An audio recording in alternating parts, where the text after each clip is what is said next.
Firstly, Adam, thank you. Adam, thank you for giving me opportunity to interview you for my YouTube channel and podcast. Sure. Thanks for having me. So I thought to tell about you and the work you are doing to my audience. And the work what, sorry? You and your work. Okay. What would you like to know? So I want to tell about you and your work to my audience. Can you please introduce yourself to my audience?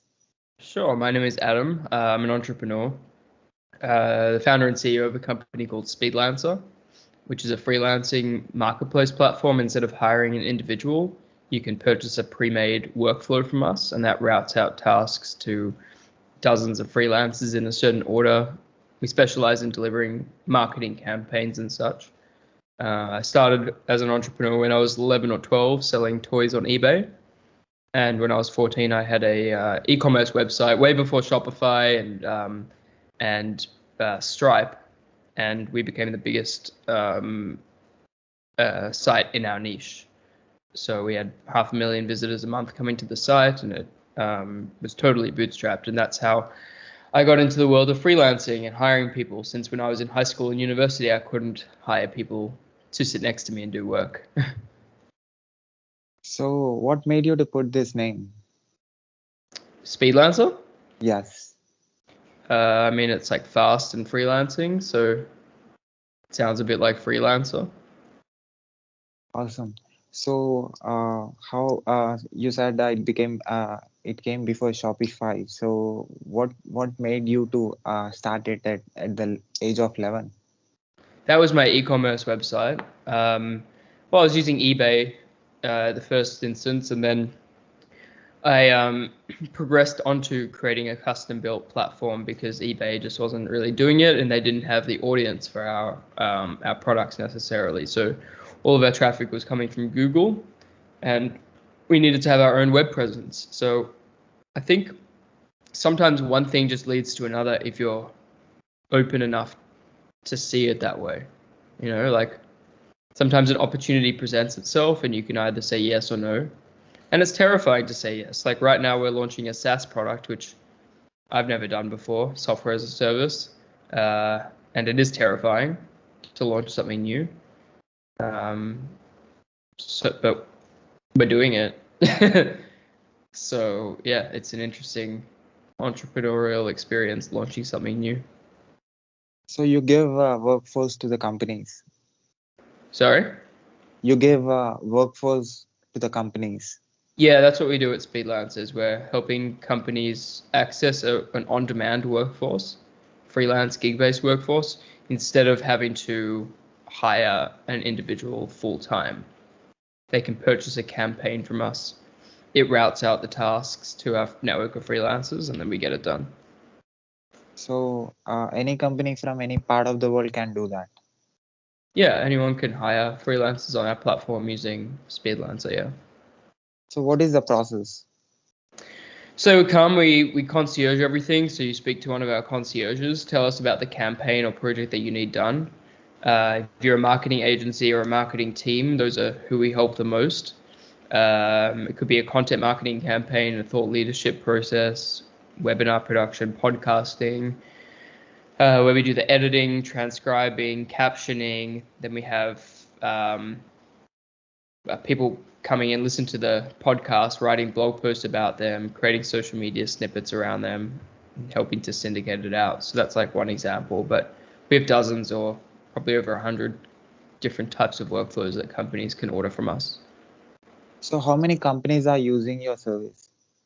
We've had over 1,600, probably close to 2,000 customers to date, but our model has changed so many times. It started off as like a task-based model where we were almost competing with Fiverr, and it's progressed to more of a higher end service and retainer based service. So customers pay us a few $1,000s a month.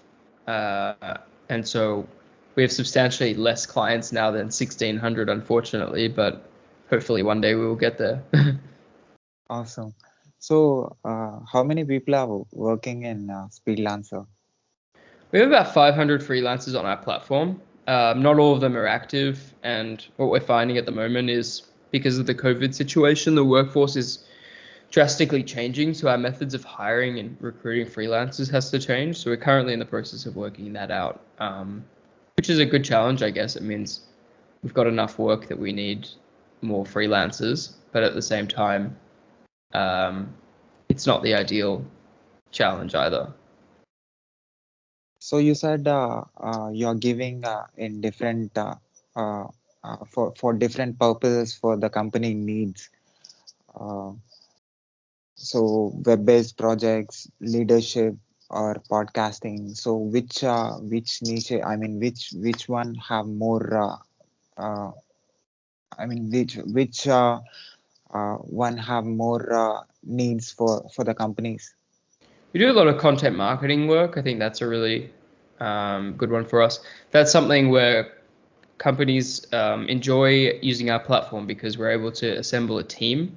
So as opposed to having one content writer, they can use us and we give them a researcher, a writer, someone to plan the whole campaign, a designer, even an animator. And so we're bringing more of the story to life rather than just giving them a content writer with not much experience. So is this remote?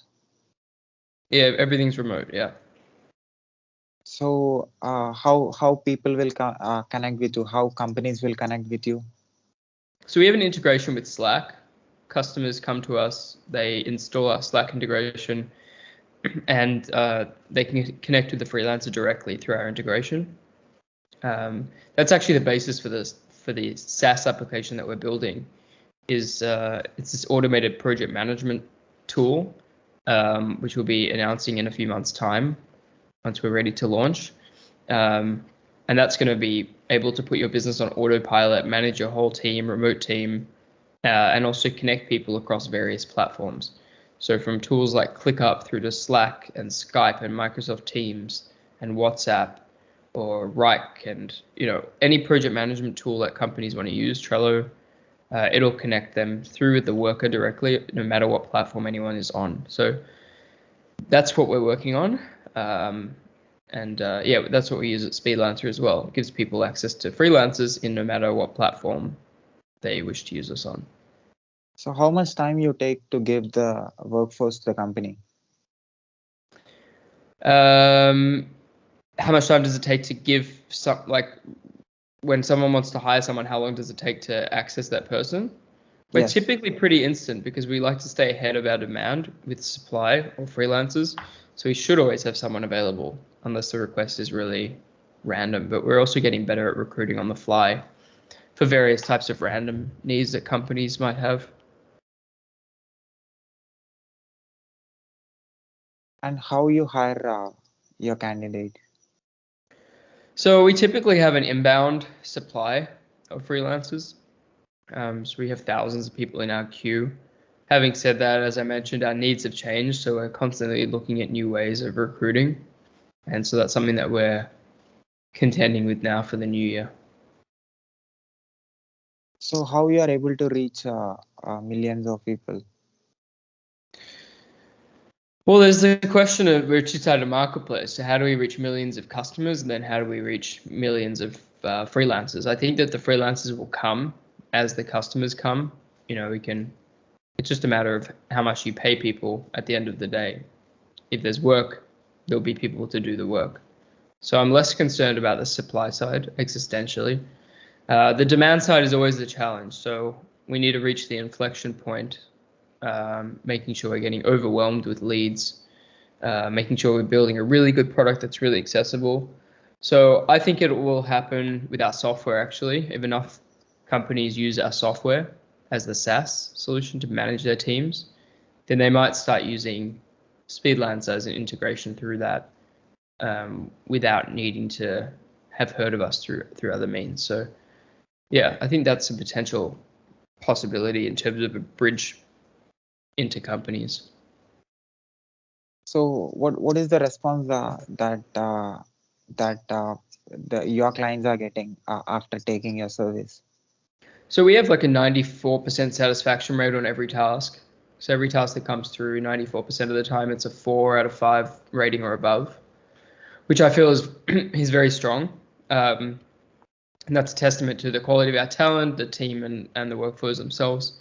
When you are dealing with multiple freelancers in a campaign, though, I mean, our software does a pretty good job at managing everyone and handing off from one freelancer to the next. But at the end of the day, if you have 6 or 7 freelancers on a project and you have a 1 in 20 task failure rate, which is 5%, then you're experiencing about 1 in 2, 1 in 3 workflows have an issue associated with them. So we have pretty good satisfaction overall, but we always strive to make freelancers as reliable and as accessible as possible. That's like our core vision as a company.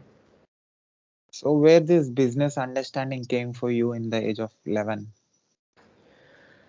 I think listening to my dad running his business, I think was a big sort of motivation for me. I would listen in on his work calls from a young age and sort of just absorb everything that was going on, something I really enjoyed.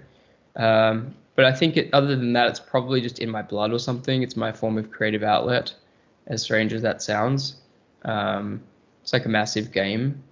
And so it's just always been something that I've been interested in and doing.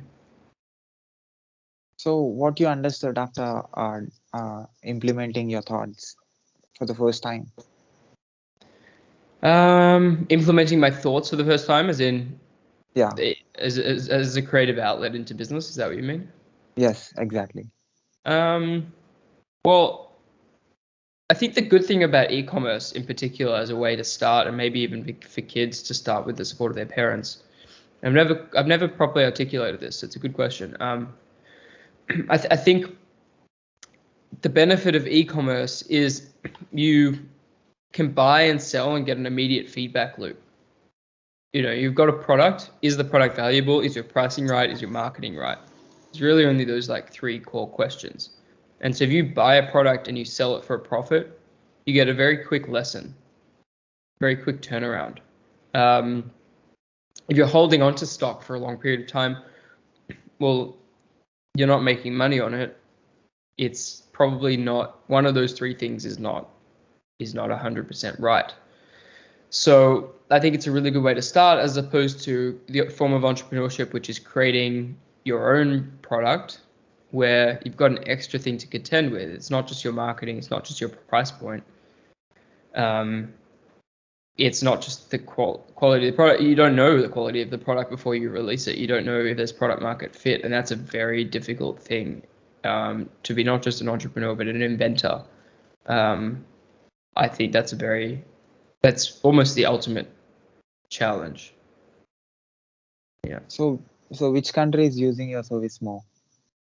The US and Australia. Yeah. And what kind of projects that they came with? Again, a lot of content marketing work, video editing, animations, design work. It's really varied as to what people use us for. So for when it comes to candidates, how much your freelancers, how much time they spend for the projects?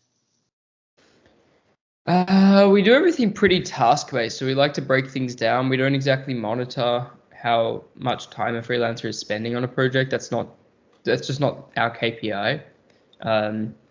We offer a task to be available, and we estimate how much we think we need to pay for it, and then we send it out to a few freelancers who we feel are relevant for that project, and then based on that, they can accept it and they're on their way. So we don't really monitor how much time they're spending on the project. We do have deadlines, but deadlines I don't think are a great indicator of how much work actually gets done. I think it's called Parkinson's theory, that work expands to fill the time that you give it. So that was one of our early iterations at Speedlancer. We were the 4-hour task marketplace. So everyone would come up to me and be like, "Oh, you're the 4-hour guy."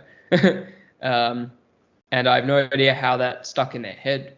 But for a long time, that's what people associated with Speedlancer when we did marketing and PR and that sort of thing.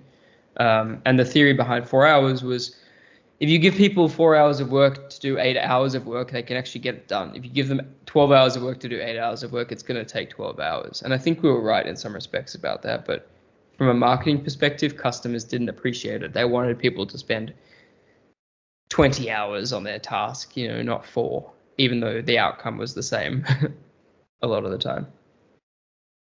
So what are the qualities of Speedlancer made companies to come? Well, there's the triangle of quality, speed, and price, and they say you can achieve 2 out of 3 of those. Quality, I mean, that's a non-negotiable, and then you have speed and price. And I think customers were coming to us more for speed, but we didn't realize it. And we had, even though it was in our name, I was trying to optimize for price as much as anything. And so over time, we've just dropped the price thing almost entirely. Like, we're probably not the cheapest service, but we want to be the best and the fastest, or at least most efficient. And so that's, I think, why customers use Speedlancer over any other tool. Like, there's no recruiting process. We manage it all for you. It's a managed freelancing service where we say no to very few requests. Most things that come to us, we either have existing capability for or we'll find a way to solve it. You do software services? Back end, not really. Front end, yes. So we do a lot of front end, Shopify, HubSpot, WordPress, these sorts of platforms, yeah. And mobile applications? We don't do too many mobile applications. I think there's more specialized agencies for those sorts of things. Technically, it is feasible for our workflows to do that, but it's just not a model that I really want to get into. There's not an abundance of leads. There's too much competition. Quality is too varied between providers. I think customers can feel that. So if I was developing a mobile app, I feel that it's only worth doing so if you already have an audience for it or a business that requires it. And those sorts of companies can probably afford a very expensive agency. So for me, it doesn't quite tick those boxes. It's also not a recurring revenue service. I mean, you can charge $50,000 for an app if you're good, but after the $50,000 is gone, then you can charge a little bit for maintenance, but it just doesn't seem like the best business for me. So yeah, we don't really do mobile apps. You provide cloud services? No, we don't. We could provide DevOps as a service. Anything people-based, we don't provide just software like that, no. So what is the best service that made people to use more from you? What is the best way for customers to use more of Yeah, Speedlancer services? like you said, content marketing is one of the main thing.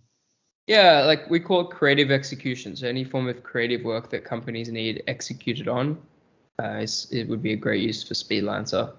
So e-commerce ads, agencies who need to churn out creative work, content development, like front-end development, animations, video editing, thought leadership. So that, yeah, there's a number of ways that companies can utilize us. Virtual assistant work. Yeah. What is the minimum and maximum time?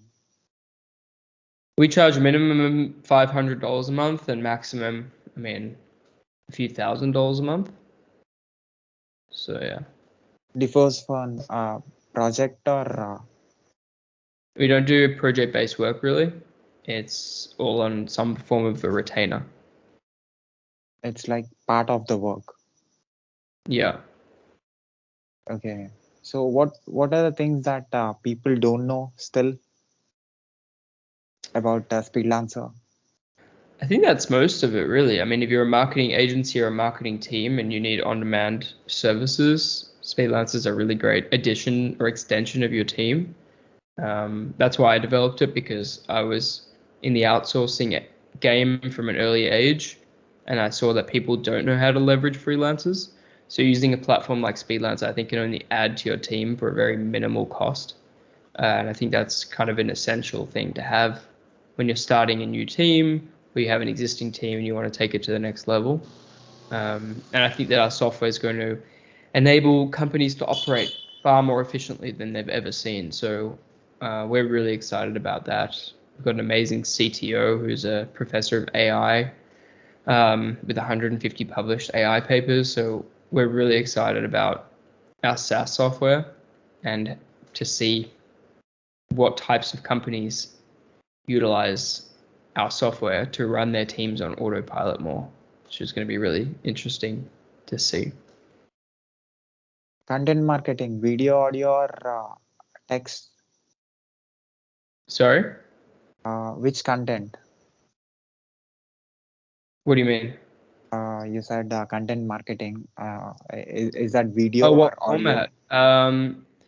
Yeah, all of the above. Well, we do a lot of written content, a lot of video editing, animation.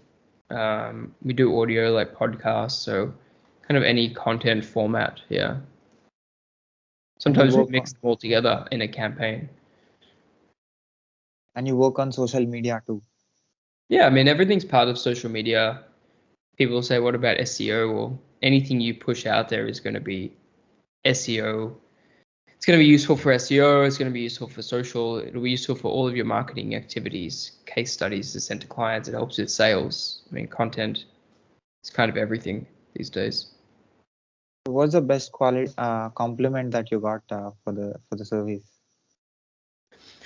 The one that sticks out is when we launched, I was living in San Francisco and I had a friend who had to move out of our share house because he couldn't afford rent. So he moved out to a lower income neighborhood. And I saw him a couple of months later and he said, Adam, I have to give you a hug. I said, why? He said, well, since becoming a freelancer on your platform, I can now afford to pay my rent. I was like, wow, that's cool. And yeah, I forgot about that. That was a pretty special moment. So, what are the coming projects? The upcoming projects of yours? That's the SaaS software that we're building, the autopilot for companies. Um, Other than that, just continuing to promote Speedlancer and get it out there to more and more companies. You have customers from India, my country. We certainly have some service providers from India. Um, it's not by any means the majority of where our freelance force is. I'd say the majority are US based, Australia, Eastern Europe, some designers in South America. India, we often use for data entry, development, those sorts of services, as long as the quality is up there. Um, Companies, we have had a few companies from India utilize us, which I find interesting because there's just so much talent available in India, but I guess it's difficult to find it. So we don't really focus on India right now, but I do think that our platform has opportunity kind of in any region of the world. So, US companies are going to get surveys. I mean, freelancers from other countries. That is Yeah. how this freelancer works. Yeah, I mean, it's often local, so a lot of US based talent.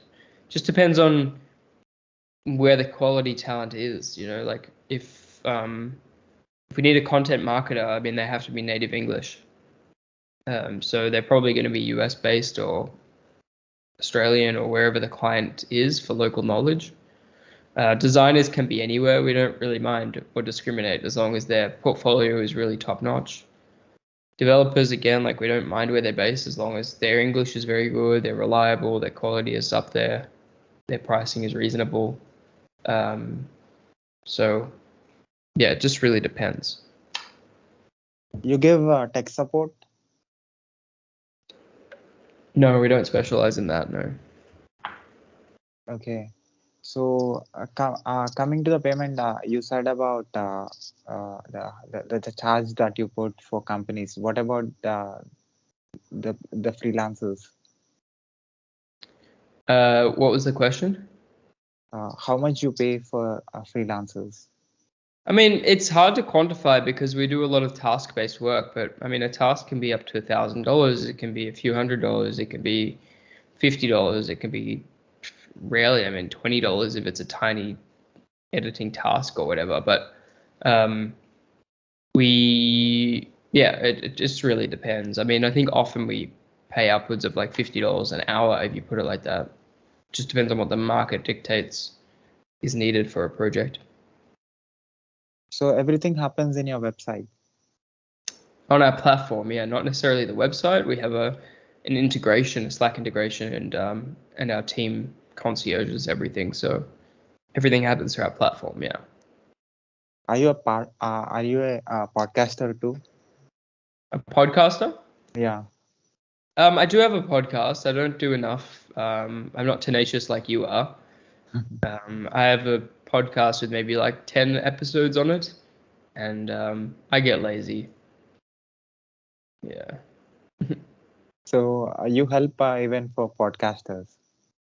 Yeah, we help podcasters with their editing, but also the promotion, like writing blog posts around each episode, creating social media graphics around it, um, transcribing it, captioning video. Like if it's a video podcast, we'll caption it. Um, yeah. So do you have anything to say to my audience who are watching and listening to our conversation from anywhere on this planet? Well, tell me a little bit about your audience, and yeah, I'm curious. Who is your audience largely, and why do they listen? Why do they keep coming back?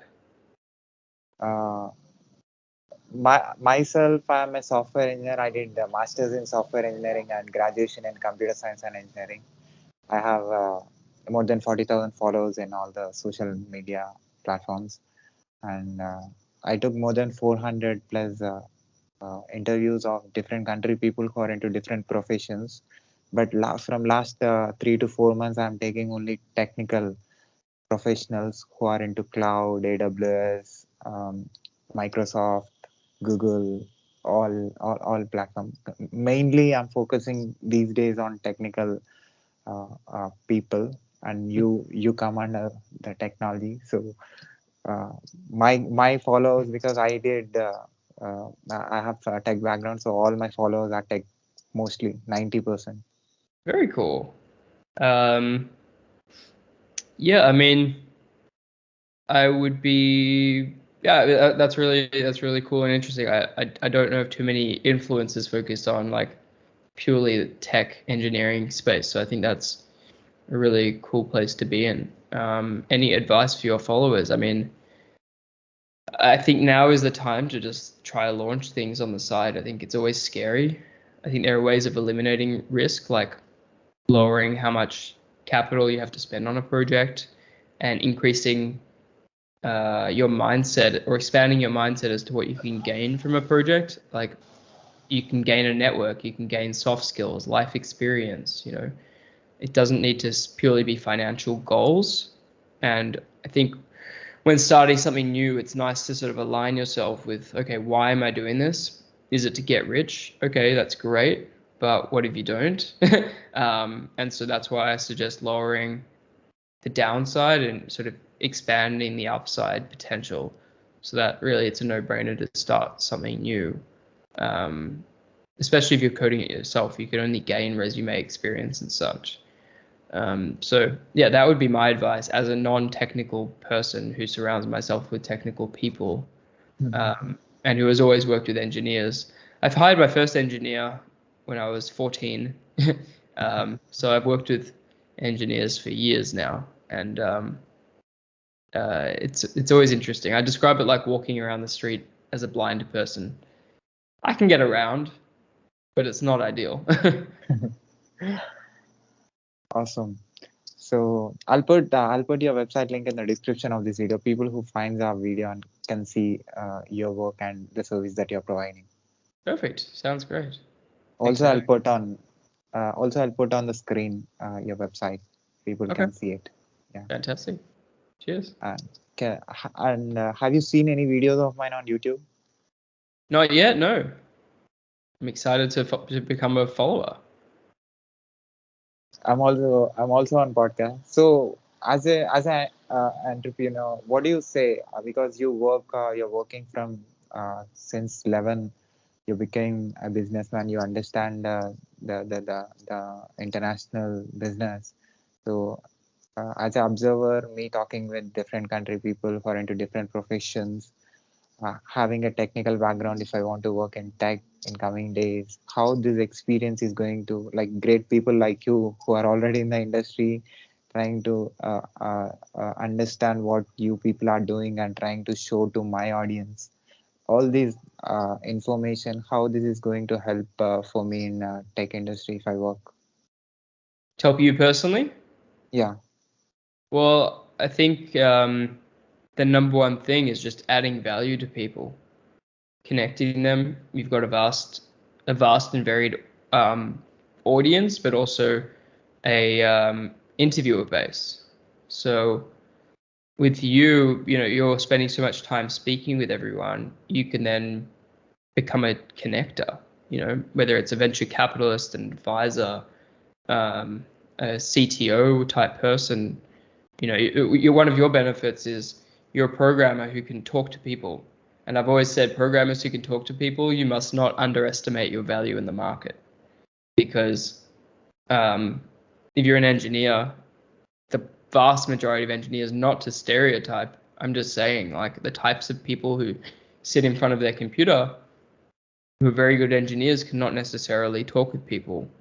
And I think if you are able to talk to people, you're able to sell yourself, you're able to connect with people, you're able to have a large vision and articulate that vision. I mean, that's a very strong proposition. And then bring it to life. Like, this is a huge value add that you can bring to any company. So I think you can afford maybe to be selective with who you work with, but lead with value first. So at last, about Speedlancer, few words. I think I've said pretty much everything. I don't know what else I can really add about Speedlancer. I'm excited for the new year. I think we've now got some product market fit happening in terms of customers paying subscription. Our margins are holding up. We're providing value to our clients. We know a little bit more about who our clients are. So it's a matter of how do we get it out there to more and more companies. Awesome. So advance Happy New Year, Adam. Keep going, keep doing the awesome work, and keep inspiring people. Thank you very much. Thanks for having me, and I look forward to subscribing to your show. Can I put this video on my YouTube channel with your permission? Yeah, you have permission to use anywhere you want. Yeah, that's what I can. I also put on my this audio and video clip on my podcast, website, internet, social media, everywhere with your permission. Yes, of course. Yeah. Thank you again. Pleasure. See you. Yeah. Bye. Bye.